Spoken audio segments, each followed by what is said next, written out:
The public has a right to know how these people got here, how they came onto this great land. Why are they here?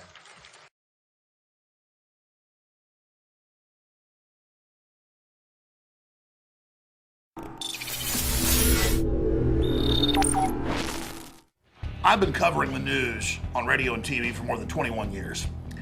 And as each year begins, you tend to see a theme that's developing with the social engineers, with the global architects. And undoubtedly, they're making their move to destabilize the Western world right now, from Australia to Europe to the United States to Canada. And they're bringing in millions and millions of radical Islamic Muslims, unvetted, so that they will carry out terror attacks. And then when they do carry out terror attacks, we lose our liberties and freedoms and are told to comply with Islam, and they'll stop bombing and shooting us. This is the crazy world of political correctness. Now, that said, they allow Muslims to basically, in the United States and Europe, keep women as slaves chained up, beat them, pour acid on their faces, and they don't even really get in trouble. It's like UN diplomats are always being caught with slaves from Africa and stuff, and they'll say, well, that's their culture in this African country. But if it's Western culture, it's evil and it's bad.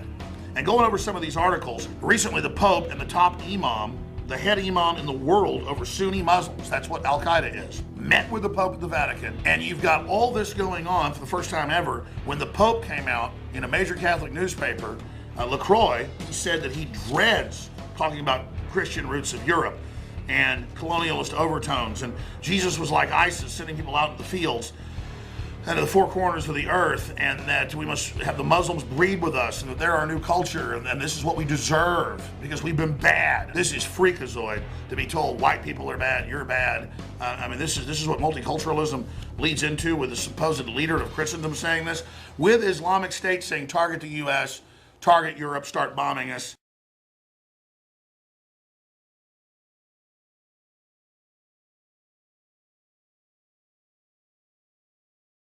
Orders.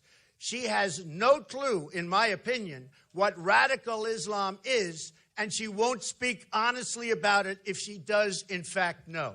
She's in total denial, and her continuing reluctance to ever name the enemy broadcasts weakness across the entire world. True weakness.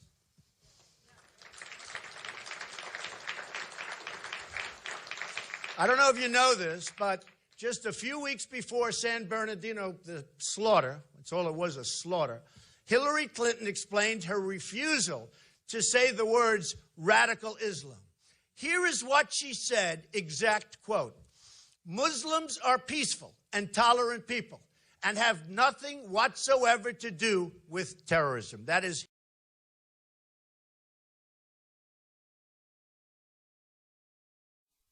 Now, they've gone past the class of civilizations. The globalists and NATO are just allying with Islam now to overrun us. The world changes. Alliances change. Saudi Arabia is our mortal enemy. I've always exposed them. I haven't changed. People aren't sophisticated enough to understand something that's 2 + 2 = 4 if they don't get this. There are real radical Muslims. There's over 1.5 billion Muslims total. Wahhabism has taken over Islam. It is seen as the Orthodox Islam now. It is super hardcore and crazy. It puts 5-year-old girls in sex slavery, for heaven's sakes, okay? It's totally schizophrenic. A man can have sex with a 10-year-old boy, but he can't have sex with another man. It's crazy. It's devilish. They brought 5 million into Europe. They've brought hundreds of thousands in here. It's way higher than what they're saying. We've proven that. Right here in Austin, and they're going to allow them to attack. And they're going to bring in civil emergency for the election unless we stop it. There are good elements of the government trying to stop it. The Pentagon and the Army particularly now understands the full plan and has been trying to block it for 4 years with the Russians. I told you that 4 years ago. 3 months ago, Cy Hirsch came on, Pulitzer Prize winner, and said, yes, Alex, thank you for your work. It's been groundbreaking with your guest. I'm not bragging. I'm just saying we know what we're talking about. It's true. For 4 years, the Pentagon has refused to work with ISIS and Al-Qaeda in Syria and has been aiding the Russians with satellite data to help take them out. Our military said no to Obama because he's not the president. He is a globalist, Wahhabist, and I used to hear this, not believe it. It's true. I knew they were manipulating Islam, and he was acting like he was for it. And I knew he went to mosque when he was a kid in Indonesia, and I knew he could speak perfect, Pashtun and all the rest of it. And people were blown away in Cairo in his first speech. But, man, Napoleon joined Islam at the end. These double crosses and triple crosses have happened before. And all I know is they brought 5 million people in the last 3 years into Europe. 80% of military-age men, that's Interpol. And a lot of them jihadis. Folks, 10,000 men, a 10,000-man sleeper cell. Can you imagine 10,000 guys with guns going out and attacking nightclubs and schools and everything else? I mean, we're talking 5 million in Europe. Let's just say 10,000 attack. What about here?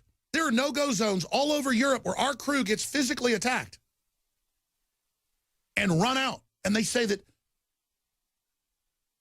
Donald Trump's a liar and that San Bernardino wasn't a terror attack. The FBI came out and admitted they were ordered to stand down and to say that wasn't terror for 2 days. And then a year and a half before, they tried to stop them.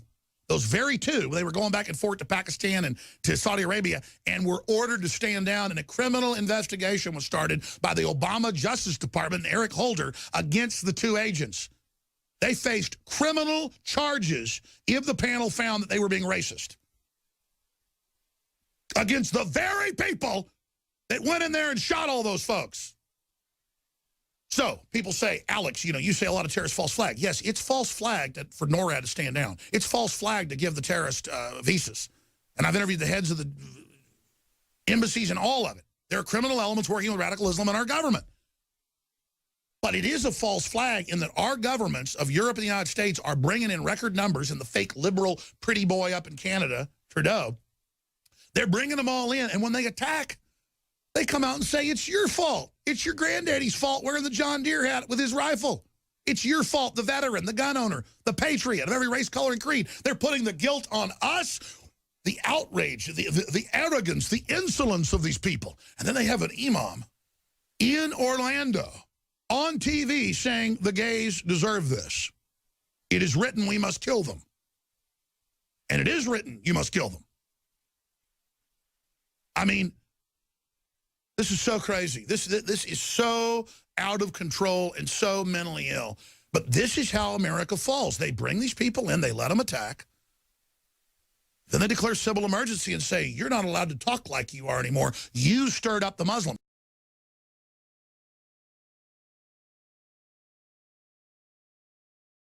They have put political correctness above common sense, above your safety, and above all else. I refuse to be politically correct.